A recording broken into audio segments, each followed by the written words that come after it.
નમસ્કાર. ઓમ વક્રતુંડ મહાકાય સૂર્યકોટિ સમપ્રભુ નિર્વિઘ્નમ કુરુ મે દેવ સર્વ કાર્યેષુ સર્વદા.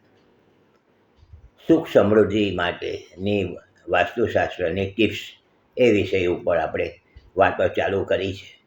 અગાઉના એપિસોડમાં આપણે થોડી આ બાબતે વાતો કરી ચૂક્યા છીએ.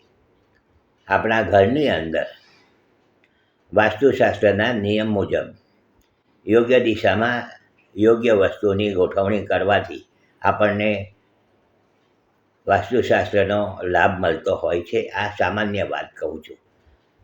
ઘરના પૂર્વ અને ઉત્તર દિશામાં મોટા ભાગે ભારી સામાન ન રાખવો જોઈએ. પૂર્વ અને ઉત્તર દિશા બને ત્યાં સુધી ખુલ્લી રાખવી જોઈએ. ઘરની અંદર પશ્ચિમ દિશા અને દક્ષિણ દિશામાં ભારી સામાન રાખી શકાય છે. આપણા ઘરમાં આગળ તો કાર્યક્ષેત્રમાં જે મિરર કહેવાય છે, અરીસા, આયના, એ પૂર્વ અને ઉત્તર દિશામાં રાખવા જોઈએ. આપણા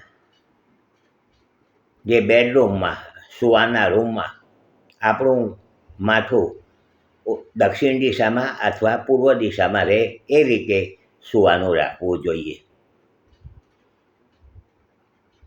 તો ઘરની અંદર બિનજરૂરી નેગેટિવ વસ્તુ જે ઉત્પન્ન થાય, વધારાની તૂટેલી ફૂટેલી, ચાહે તો બંધ ઘડિયાળ હોય કે બીજા કંઈક વસ્તુ આપણા ઘરમાં સામાન હોય, એ વસ્તુનો બને એટલી ત્વરાથી આપણે એનો નિકાલ કરી દેવો જોઈએ, એને ન રાખવો જોઈએ.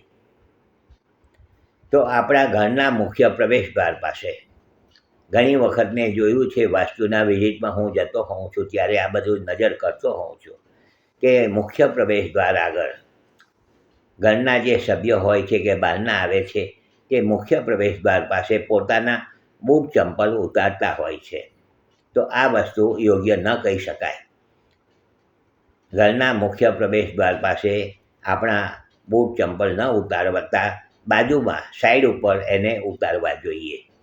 કારણ કે આપણા ઘરની અંદર એ જે નેગેટિવ એનર્જી છે, બૂટ ચંપલ આખા ગામમાં ફરીને આવ્યા, એ નેગેટિવ એનર્જી બૂટ ચંપલમાં છે ને એના થઈને આપણા ઘરમાં એનો પ્રવેશ ન થાય એટલા માટે આપણે એને સાઈડ ઉપર મૂકવા જોઈએ, ઉતારવા જોઈએ.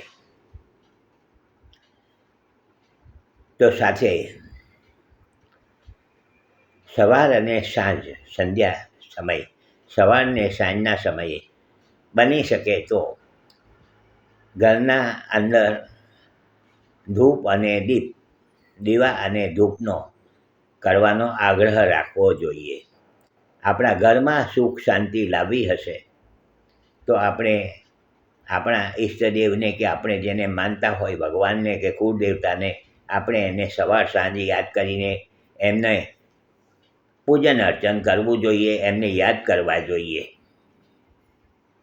કે જેથી કરીને આપણા ઘરમાં આપણા ઈષ્ટદેવ કે આપણા કુળદેવતાના આશીર્વાદ આપણા ઉપર રહે અને આપણું સુખ સમૃદ્ધિમાં વધારો કરે. એવી અંદરથી અપેક્ષા આપણી હોય છે અને રાખતા હોઈએ છીએ, અને એ અપેક્ષા આપણા ઈષ્ટદેવ કે આપણા કુળદેવતા પૂરી કરતા હોય છે. ઘરની અંદર નૈઋત્ય ખૂણાનું પણ ખૂબ વિશેષ મહત્ત્વ ગણાયેલું છે. એ દિશામાં જો કોઈ દોષ હોય તો એને દૂર કરવાનો પ્રયત્ન કરવો જોઈએ. આપણા ઘરની અંદર વડીલોના ફોટા, જે અત્યારે હયાત નથી એવા વ્યક્તિના ફોટા દક્ષિણ આગળ પશ્ચિમ દિશામાં રાખી શકાય છે. આ દિશામાં રાખવાથી આપણને મોટા ભાગે કોઈ તકલીફ આવતી નથી અને આપણા વડીલોના જે ગયા છે વડીલો, એમના આશીર્વાદ આપણને મળતા હોય છે, આપણા ઉપર એમના આશીર્વાદ ઉતરતા હોય છે. તો આ બધી સામાન્ય વાતો કરી છે એકદમ ઇન શોર્ટમાં. તો આને બને ત્યાં સુધી એને કોશિશ કરજો, અપનાવજો. મારા વાસ્તુના વિઝિટ દરમિયાન તો હું ઘણું બધું આ બધી વસ્તુ નજર કરતો હોઉં છું, જોતો હોઉં છું. જ્યોતિષ અને વાસ્તુશાસ્ત્રનો સમન્વય કરીને વગર તોડફોડે વાસ્તુ દોષનું નિવારણ કરવાનો આગ્રહ હું રાખતો હોઉં છું. બને ત્યાં સુધી ઘરની અંદર તોડફોડ ન કરવી જોઈએ કે જેથી કરીને નવા વાસ્તુ દોષ ઊભા થાય. તો આ બધી વાતો છે સ્વીકારજો, લાઈક કરજો, શેર કરજો, બીજાને જોવાની ભલામણ કરજો. હસમુખલાલ ઝવેરીના સૌને નમસ્કાર.